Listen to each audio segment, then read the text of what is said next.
Aquí comienza el debate de France 24. Soy Ángela Gómez y los acompaño en esta emisión para hablar del giro de política de Estados Unidos frente a Cuba y Venezuela. En el caso cubano, el gobierno de Joe Biden revivió las actividades consulares enfocado en la reunificación familiar, además de la reactivación de vuelos directos a varias ciudades de la isla y la suspensión del límite de $1.000 por trimestre a las remesas. Aquí un resumen. La administración de Joe Biden dio marcha atrás a algunas medidas contra Cuba impulsadas por Donald Trump. El restablecimiento de los vuelos comerciales a toda la isla, levantar el límite de $1.000 por trimestre en remesas y restablecer el programa de reunificación familiar que fijaba en 20.000 la emisión de visas por año para ciudadanos cubanos. Con estas acciones pretendemos apoyar las aspiraciones de libertad de los cubanos y mayores oportunidades económicas para que puedan llevar una vida exitosa en su hogar. Seguimos pidiendo al gobierno cubano que libere de inmediato a los presos políticos, que respete las libertades fundamentales del pueblo cubano y que permita que el pueblo cubano determine su propio futuro. El gobierno cubano no considera que sean cambios significativos. Anuncio del gobierno de Estados Unidos es un paso limitado en dirección correcta. La decisión no modifica el bloqueo, la inclusión fraudulenta en la lista de países patrocinadores del terrorismo, ni la mayoría de medidas coercitivas de máxima presión de Trump que aún suprime al pueblo cubano. Por su parte, algunos ciudadanos en la isla han recibido con beneplácito los anuncios. Es una buena oportunidad realmente que se le está dando ahora mismo al pueblo de Cuba, ya que por esas medidas se ha pasado un trabajo terrible. Hemos pasado 20.000 vicisitudes. Durante su campaña electoral, Joe Biden prometió avanzar en las relaciones con La Habana, tal y como lo hizo en su momento el expresidente Barack Obama, de quien Biden fue fórmula vicepresidencial, pero que se vieron deterioradas con el arribo de Trump a la oficina oval. Estas medidas llegan casi 4 semanas después de que se realizara el primer diálogo de alto nivel entre ambos países y donde la migración fue el tema principal. Más de 115.000 cubanos han llegado a Estados Unidos desde enero hasta abril a través de la frontera con México, según el Instituto Nacional de Migración Mexicano. En el caso de Venezuela, Washington relajó algunas sanciones, dando permiso a la multinacional Chevron para negociar con el país caribeño futuras actividades petroleras, tras los castigos que en 2019 buscaron apoyar a Juan Guaidó y su llamado gobierno interino. Ahora Biden espera revivir los diálogos entre el socialismo y la oposición a través de estas concesiones. El gobierno bolivariano de Venezuela ha verificado y confirmado las noticias publicadas en el sentido de que los Estados Unidos de América ha autorizado a empresas petroleras estadounidenses y europeas para que negocien y reinicien operaciones en Venezuela. Venezuela aspira a que estas decisiones de los Estados Unidos de América inicien el camino para el levantamiento absoluto de las sanciones ilícitas que afectan a todo nuestro pueblo. Para este debate, 2 puntos de vista. Se conectan con France 24 Julio Schilling, estratega republicano, politólogo y director de Patria de Martí. Se encuentra en la ciudad de Miami, Florida, en Estados Unidos. También está con nosotros Lawrence Gumbiner, analista político, estratega demócrata y consultor internacional. También exdiplomático norteamericano, quien se encuentra en Washington. Y ustedes, nuestros televidentes, también pueden participar en el debate con sus comentarios y sus preguntas. Lo pueden hacer a través de nuestras redes sociales. Nos encuentran en Facebook, Instagram y Twitter. Estamos como France 24 _ES. Y les recuerdo que nuestra etiqueta es numeral el debate F24. Esperamos sus comentarios y comenzamos. ¿Cómo se beneficia Estados Unidos de un acercamiento a Venezuela? Queda al final demostrado que las sanciones contra este país no funcionaron. Y Julio, comienzo con usted. Bienvenido.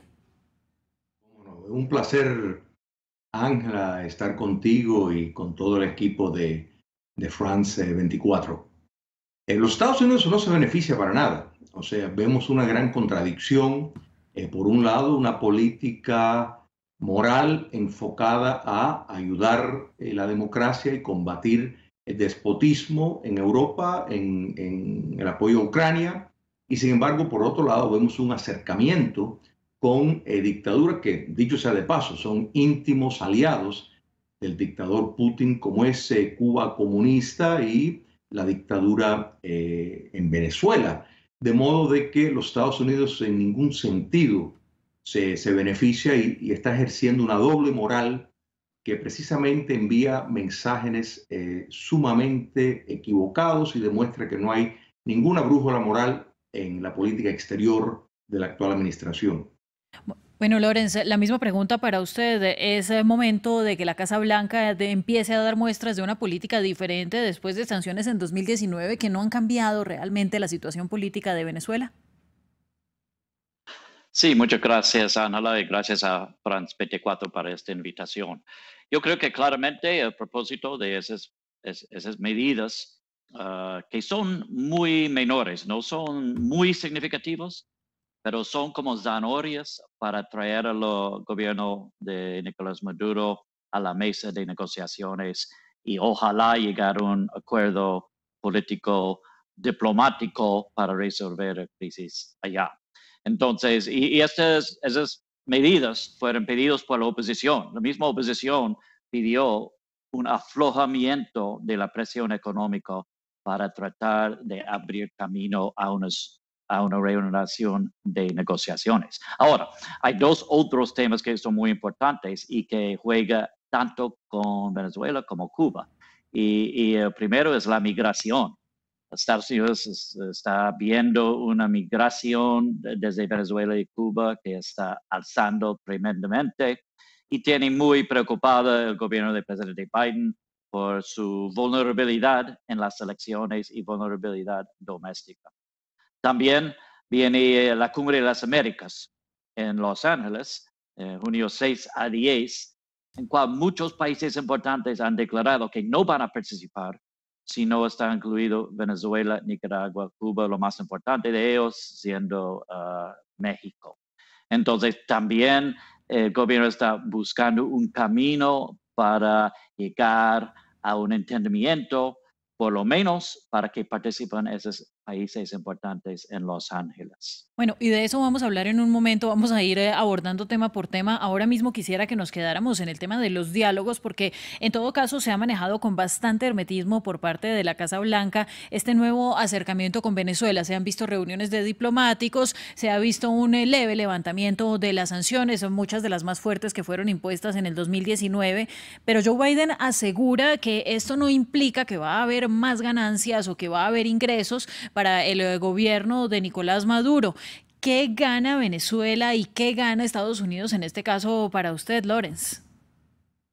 Bueno, yo creo que los Estados Unidos y la oposición también en Venezuela ganamos si esto es suficiente para traer nuevas negociaciones para resolver la crisis.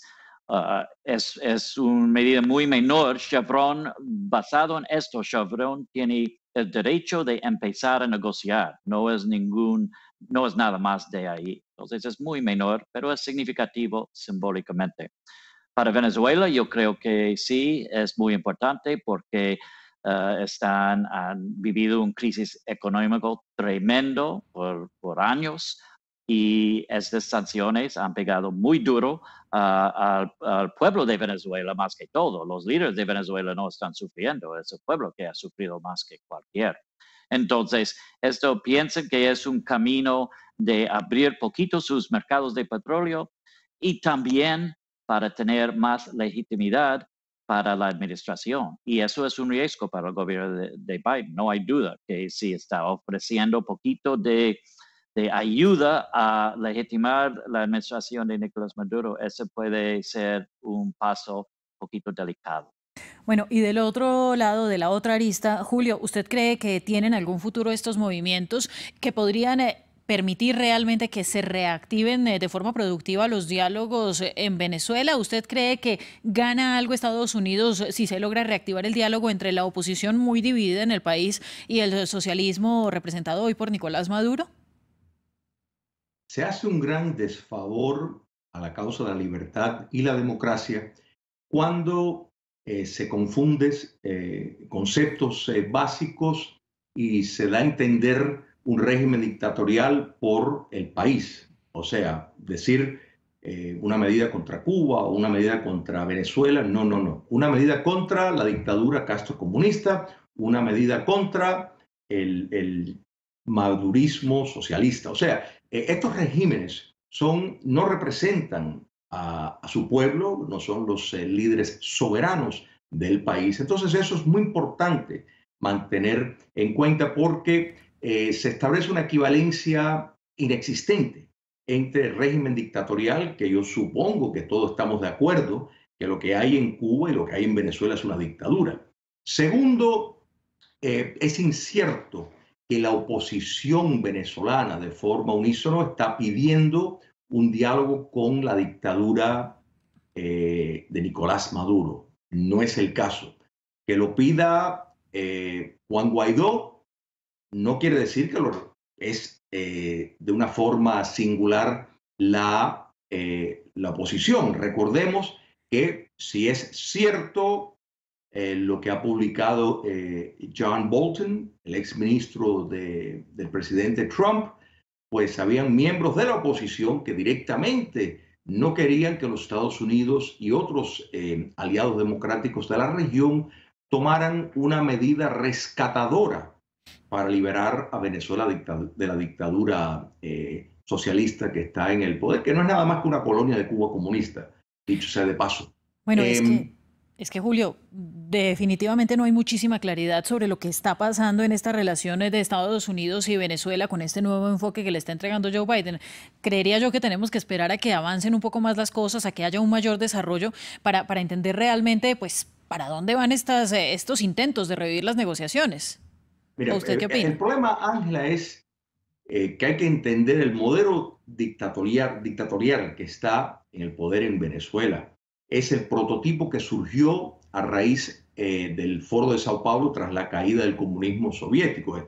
Esto fue un invento del difunto tirano Fidel Castro. La idea era, ya no habían los recursos para seguir la lucha armada, para llegar al poder, y había que cambiar la metodología, y una de ellas era, bueno, competir en elecciones competitivas democráticas.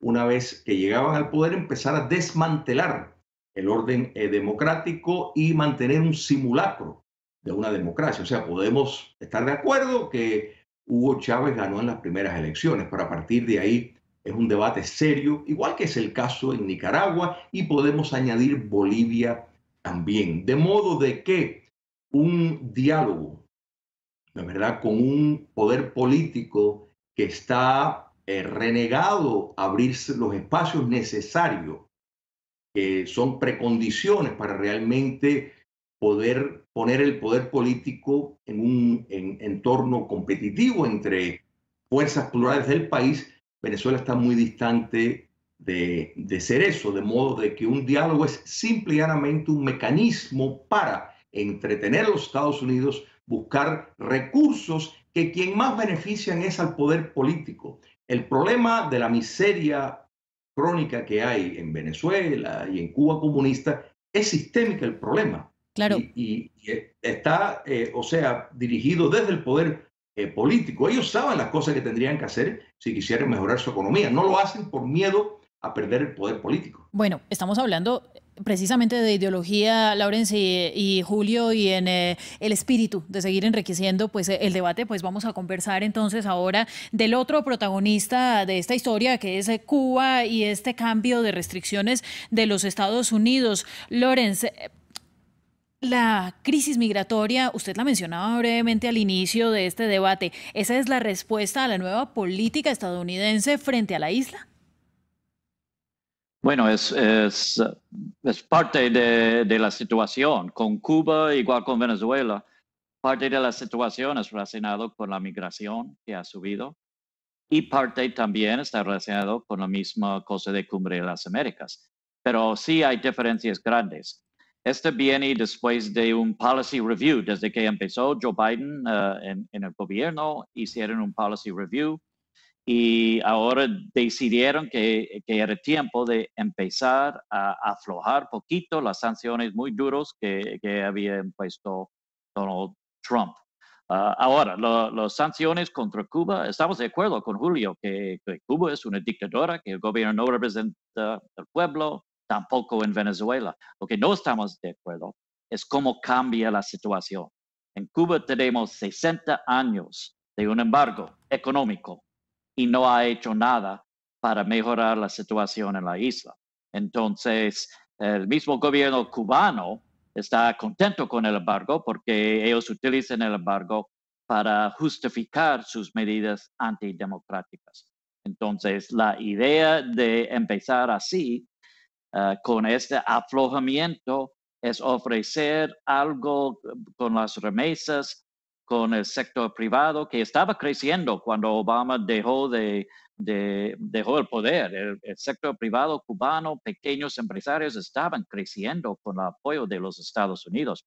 Yo fui encargado de negocios en nuestra embajada en Habana durante varios meses en el primer año del presidente Trump. Y yo vi como las sanciones que impuso Donald Trump empezó a dañar no al gobierno cubano, sino el pueblo cubano. Entonces, yo creo que la política de Joe Biden tiene la misma meta de la democratización de la isla.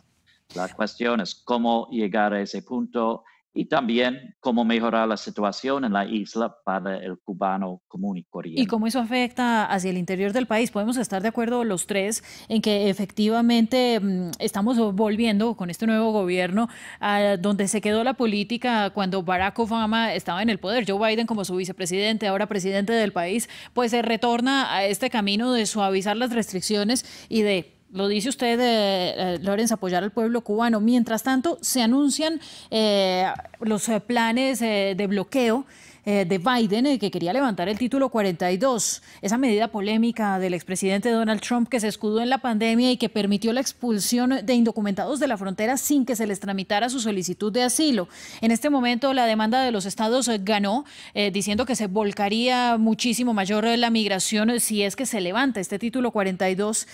Pero entonces les pregunto a los dos, ¿necesita Biden esta medida con Cuba para mostrar que sí está frenando los ingresos ilegales y para presentar cifras de mejora en migración? Julio. Mira, primero, Ángel, le doy las gracias a Lawrence por la concesión de que hay una dictadura en Cuba comunista y en Venezuela. Ahora, hay dos visiones completamente diferentes de la realidad cubana. Primero, en Cuba no hay una sociedad civil. No existe.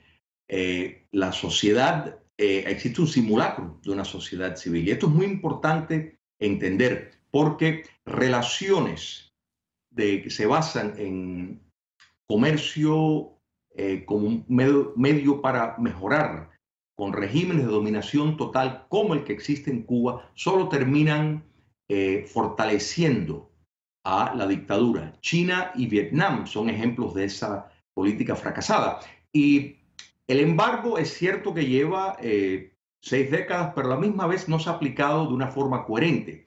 Y el argumento de que no ha funcionado, podemos decir también de que hace más de 30 y pico de años que no ha funcionado la apertura con Cuba comunista. Recordemos que desde los años 90 hay inversión extranjera en Cuba, los turistas van a Cuba. Cuba comunista tenía hasta una economía dolarizada, cosa que pocos países de América Latina lo han hecho. De modo de que el argumento de lo que funciona o no funciona trabaja de ambos lados. La realidad es que en Cuba se ejerce un capitalismo de Estado. En otras palabras, 75% de la economía cubana está en manos de empresas estatales llevadas a cabo, dirigidas por las Fuerzas Armadas. En el sector turístico el porcentaje es más del 90%. El ser un empresario en Cuba comunista requiere una conducta domesticada en cuanto a los parámetros políticos. Aquí tenemos un caso guardando la distancia, como en China, la mayoría de los miembros del Partido Comunista Chino son empresarios.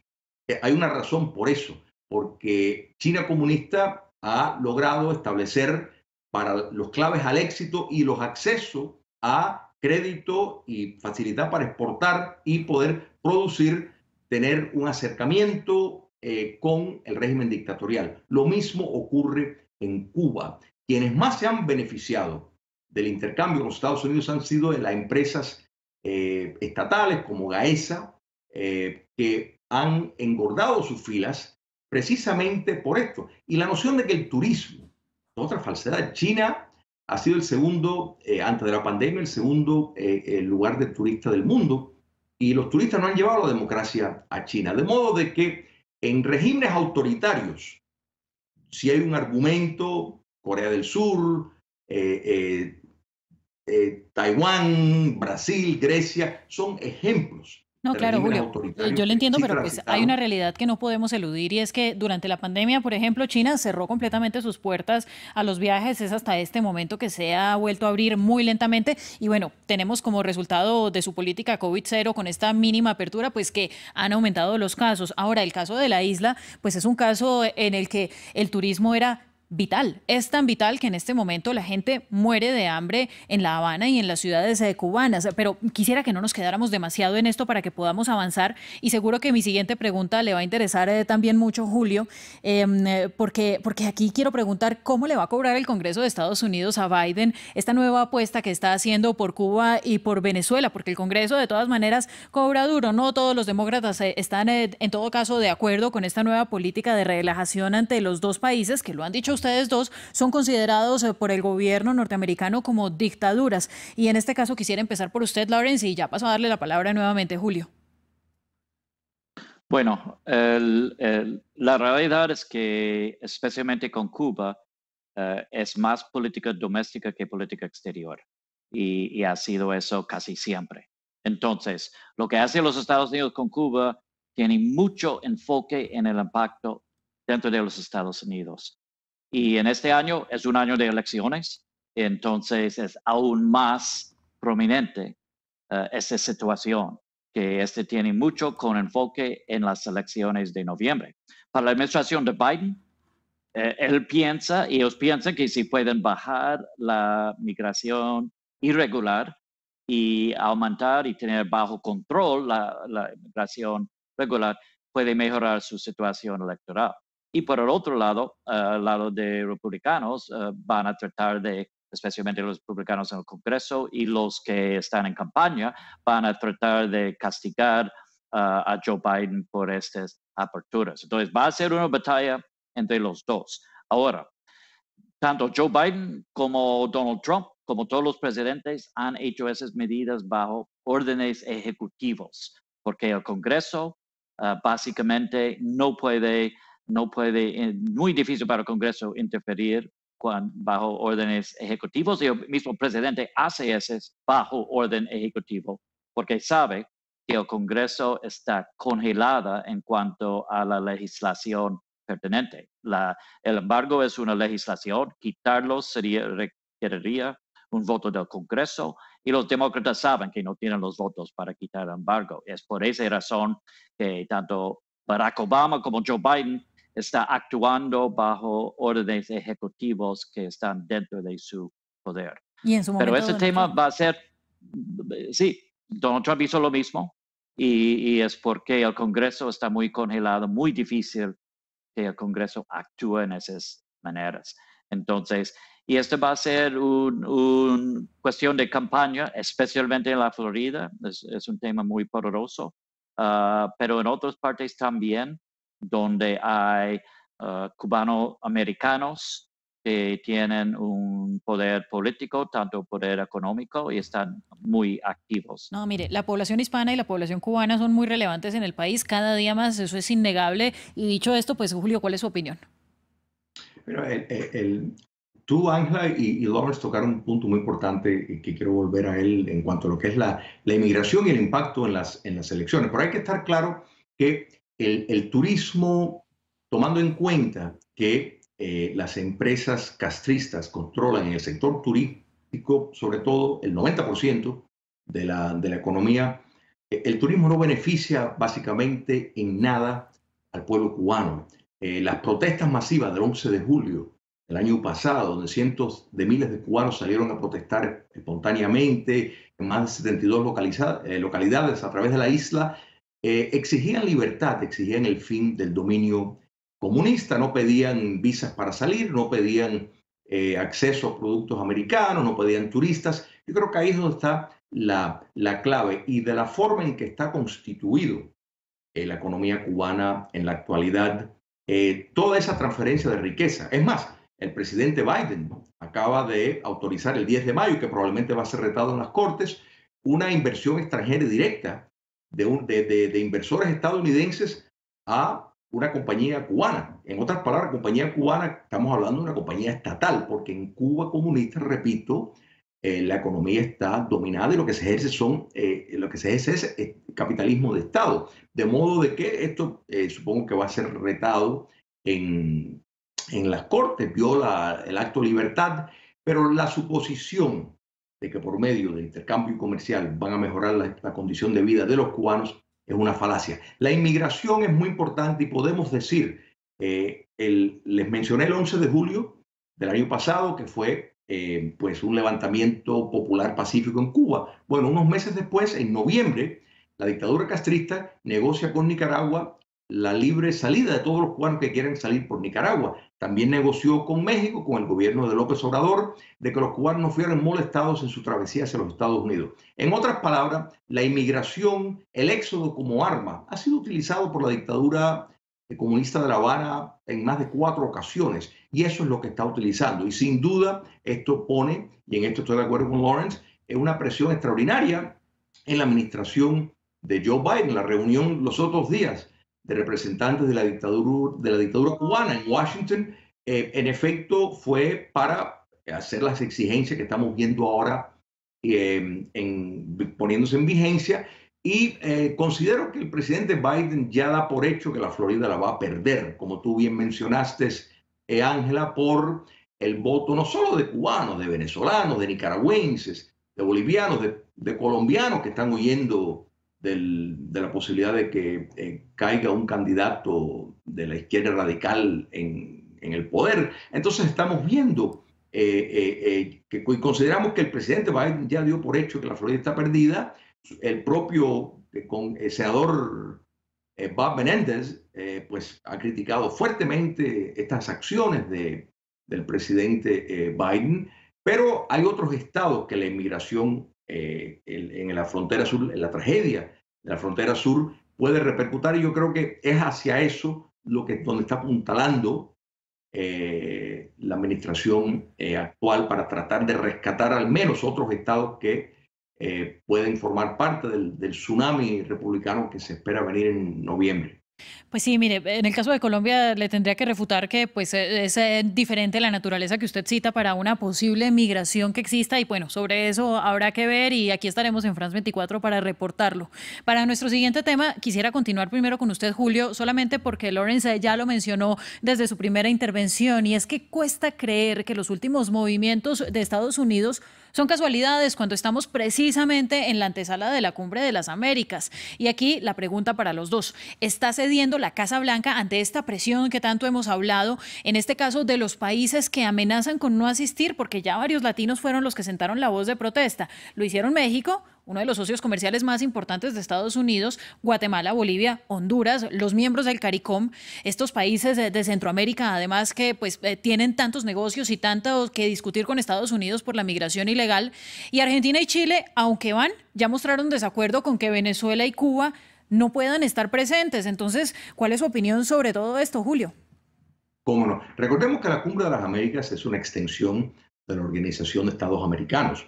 Léanse la Carta Fundacional de la OEA. Básicamente establece la democracia como el sistema exclusivo del órgano.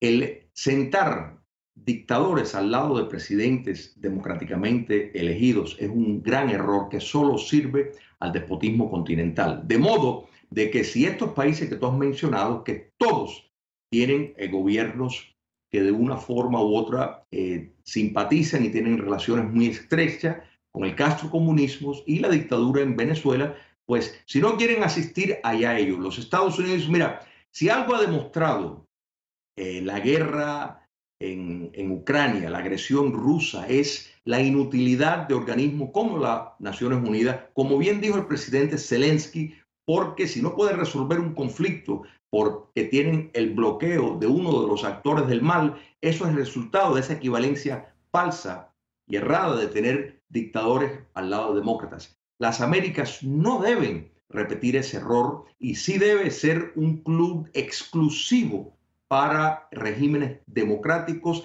y si alguna democracia, por tener relaciones estrechas con dictaduras en el continente, no quiere asistir, allá ellos. Pero se envía un terrible mensaje. El mensaje que envió el subsecretario Nichols en una entrevista donde dijo que no iban a ser invitados es el correcto.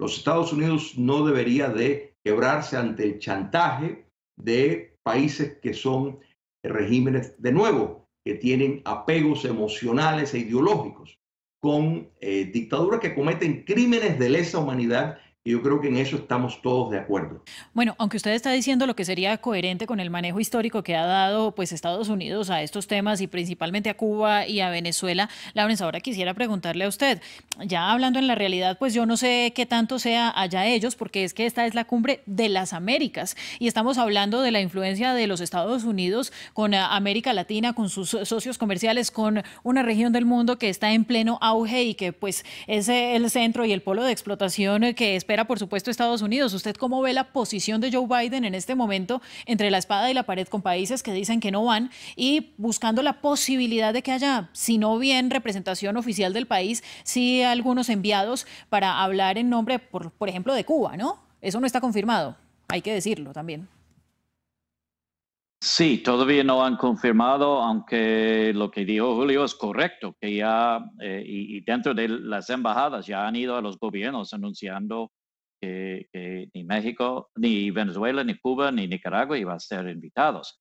Entonces, cogió por sorpresa la resistencia de ese asunto, la administración de Joe Biden, y ahora están tratando de rescatar la cumbre, porque saben, especialmente si López Obrador de México no viene, y eso causa a muchos otros países en resistir la invitación. Este puede ser muy grave para el éxito de la cumbre. Ahora, yo no creo que van a ceder, porque creo que es muy difícil ahora que lo que ha anunciado el subsecretario Nichols y otros. Y también lo que dice Julio es correcto, que la Carta Democrática es un principal muy importante para la cumbre y para la OEA. Pero yo creo que están tratando de encontrar unas medidas para suavizar la posición dura de AMLO y otros jefes de Estado. Entonces, lo que están tratando de hacer es que estamos trabajando con Venezuela en Cuba, estamos disponibles a negociar con los países, a encontrar otras maneras de tener nuestras relaciones, en la esperanza que eso es suficiente para justificar ahora que AMLO y los otros jefes de Estado van a cambiar su posición. Es muy difícil y es muy de última hora, pero eso es lo que tienen que hacer. Yo no veo factible que ellos van a dejar y que entrar Nicolás Maduro, que tiene una acusación en los cortes de los Estados Unidos para lavado de plata, y que oficialmente todavía no reconocemos él como el presidente legítimo. Es casi imposible que lo invite a él y muy difícil políticamente invitar a Díaz-Canel. Entonces yo no veo factible una invitación a ese jefe de Estado, pero la administración está tratando de rescatar la cumbre con otras medidas y otros argumentos para los jefes de Estado que tienen problemas. Pues habrá que ver si este tono conciliatorio que está estrenando Estados Unidos con el gobierno de Joe Biden realmente cala, Lawrence. Ya nos quedan pocos minutos para llegar al final del programa y por eso les quiero pedir a los dos, por favor, concretamente, ya para finalizar este debate, ¿por qué sí y por qué no? ¿Está bien o mal esta nueva postura de Estados Unidos frente a Venezuela y frente a Cuba? Comienzo con usted, Lawrence, y finalizo con Julio. Bueno, yo creo que definitivamente con Cuba es una medida importante y necesaria. Y yo creo que es la hora de hacer más y ir más allá para el beneficio del pueblo cubano, aunque políticamente no creo que Biden tiene la capital política de hacerlo. Con Venezuela es más delicado. Ellos están haciendo como baby steps, pasillos pequeños, para tratar de crear un nuevo momento así en negociaciones. Yo veo eso como con menos probabilidad de éxito, pero es un esfuerzo que con el apoyo de algunos de la oposición, si no completamente la oposición venezolana, ellos sintieron que tenían el respaldo del pueblo en Venezuela a hacer estas cosas. ¿En Julio? Te doy primero las gracias a ti, Ángela, a France 24 y a Lawrence por esta oportunidad de tocar estos temas tan importantes. Yo creo que si el enfoque es tratar de facilitar vías hacia la democratización, esto es la vía equivocada, tomando en cuenta el sistema que se está tratando de producir el cambio. Si no hay una sociedad civil, si lo que se ejerce es el capitalismo de Estado, una transferencia de riqueza solamente va a fortalecer al poder político y abrir las avenidas para la domesticación. Una China tropical no la queremos en Cuba ni tampoco para Venezuela. Los Estados Unidos debería de estar precisamente buscando avenidas para producir cambios de regímenes. Si el principio de las sanciones es vital para combatir la dictadura de Vladimir Putin, también debe ser vital para combatir la dictadura en Cuba, en Venezuela y en Nicaragua.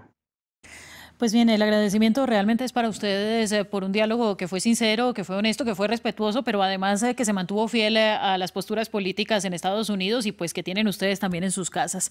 El agradecimiento también para nuestros televidentes por estar una vez más con nosotros aquí en el debate de France 24. Eran Julio Schilling, estratega republicano, y Lawrence Gumbiner, estratega demócrata para ustedes. Sigan con nosotros y más adelante volvemos con más.